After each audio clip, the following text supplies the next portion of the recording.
আমরা আজকে গত 12 দিন থেকে এই পাম্পের মধ্যে ওয়েট করতেছি গ্যাস নেওয়ার জন্য, এবং আমাদের মেডিকেল মোড় চেকপোস্ট এই দুইটা মিলে নাইলো 1000 গাড়ি আছে ভাই। এই 1000 গাড়ি কিন্তু এই পাম্পটার উপরে নির্ভরশীল। আজকে দেখা গেছে যে আমরা গ্যাস যেটা আসছে আমরা পাচ্ছি না, যারা আমরা লোকাল যারা রেন্টেকারের ড্রাইভার আমরা গ্যাস পাচ্ছি না। গ্যাস কারা পাচ্ছে? অফিস আদালত যেগুলো আছে, এই দেখেন লাইন, আপনারা দেখেন কত বড় লাইন দাঁড়াই আছে ভাই। আজকে আমরা দিন করে দিন খাই, রেন্টেকারের ড্রাইভার আমরা যদি গ্যাস না পাই, অফিস আদালত যদি গাড়ি গ্যাস পাই, আমরা কি করে খাবো?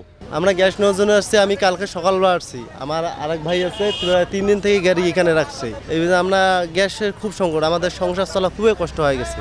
এদের হয়তো বা কোনো সিন্ডিকেট চলতেছে, ওই জন্য আমরা গ্যাস পাচ্ছি না। এই গ্যাস পাইতে আমাদের খুব কষ্ট হয়। মূলত এটা একটা আমাদের জীবনের সাথে এমনভাবে মিশে গেছে যে রক্ত যেমন প্রয়োজন, এখন গ্যাসটাও আমাদের নিত্য প্রয়োজনীয় হয়ে গেছে। অতএব এই গ্যাসটা সরবরাহ করা আমাদের খুব দরকার, না হলে আমার জনজীবন একদম স্তব্ধ হয়ে যাবে। আমরা চাই এটা সমাধান হোক।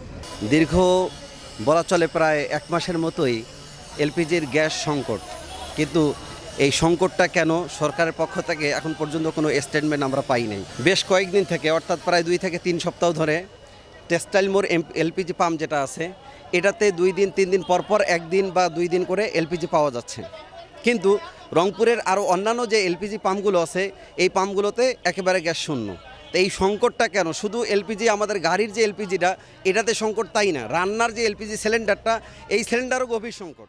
কিন্তু এর মূল সংকটটা কেন সরকার থেকে এখন পর্যন্ত জনগণকে জানানো হয়নি। কেন জানানো হয়নি বা কোনো কিছু গোপন করতেছে কিনা সেটা আমাদের বোধগম্য নয়। তবে আমরা আশা করি এই গ্যাস সংকট যেন দ্রুত নিরসন করা হয়।